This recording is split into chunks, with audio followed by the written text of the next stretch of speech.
अस्सलाम वालेकुम, आप देख रही हैं दासी हेल्थ गाइड। यहाँ हम आम फहम अंदाज में सेहत से मुताल्लिक मुफीद मालूमात आपके साथ शेयर करते हैं। बहुत सी ख़वातीन ये सवाल करती हैं कि जल्दी हमल ठहरने का तरीक़ा क्या है। क्या हमल इसलिए नहीं ठहरता कि टाइमिंग कम है, या मर्दाना मादा पतला है, या फिर हम बस्तरी के बाद पोजीशन बदलने से फ़र्क पड़ता है, या ये सब सिर्फ गलत फहमियाँ हैं। आज के वीडियो में हम इन तमाम सवालात पर सादा और आसान ज़बान में बात करेंगे।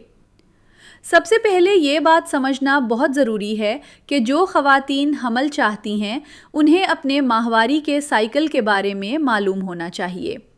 आम तौर पर माहवारी का दौरानिया 28 दिन से 35 दिन के दरमियान होता है और ये सब नॉर्मल समझा जाता है।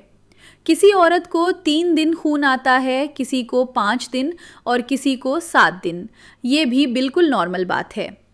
अब सबसे अहम सवाल ये है कि किन दिनों में हमल ठहरने के ज़्यादा इम्कानात होते हैं।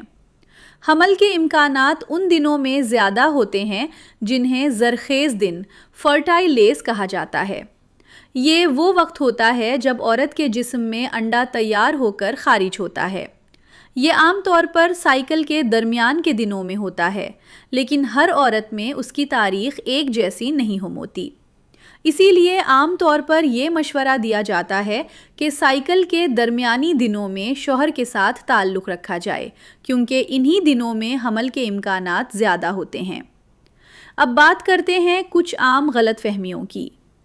अक्सर लोगों का मानना है कि हम बस्तरी के बाद औरत को ज़्यादा देर लेटे रहना चाहिए, टांगों के नीचे तकिया रखना चाहिए, या फ़ौरन बाथरूम नहीं जाना चाहिए, वरना हमल नहीं ठहरता।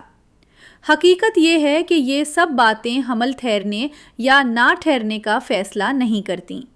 ये एक कुदरती अमल है जो बहुत तेज़ी से हो जाता है, और पोजीशन या ज़्यादा देर लेटने से उस पर कोई ख़ास असर नहीं पड़ता।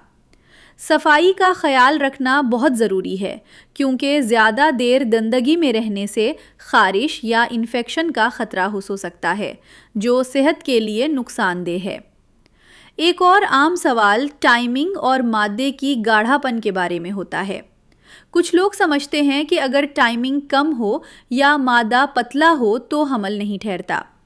हकीकत यह है कि हमल का इन्हसार सिर्फ इन बातों पर नहीं होता।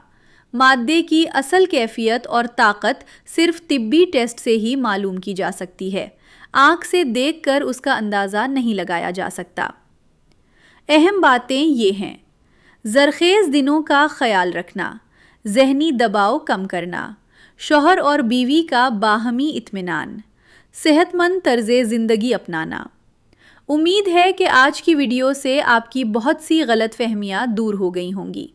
अगर आपको ये वीडियो फ़ायदेमंद लगी हो तो लाइक करें, शेयर करें और दासी हेल्थ गाइड को सब्सक्राइब करें, ताकि मज़ीद सेहत से मुताल्लिक़ मालूमात आप तक पहुँचती रहें। अल्लाह हाफ़िज़।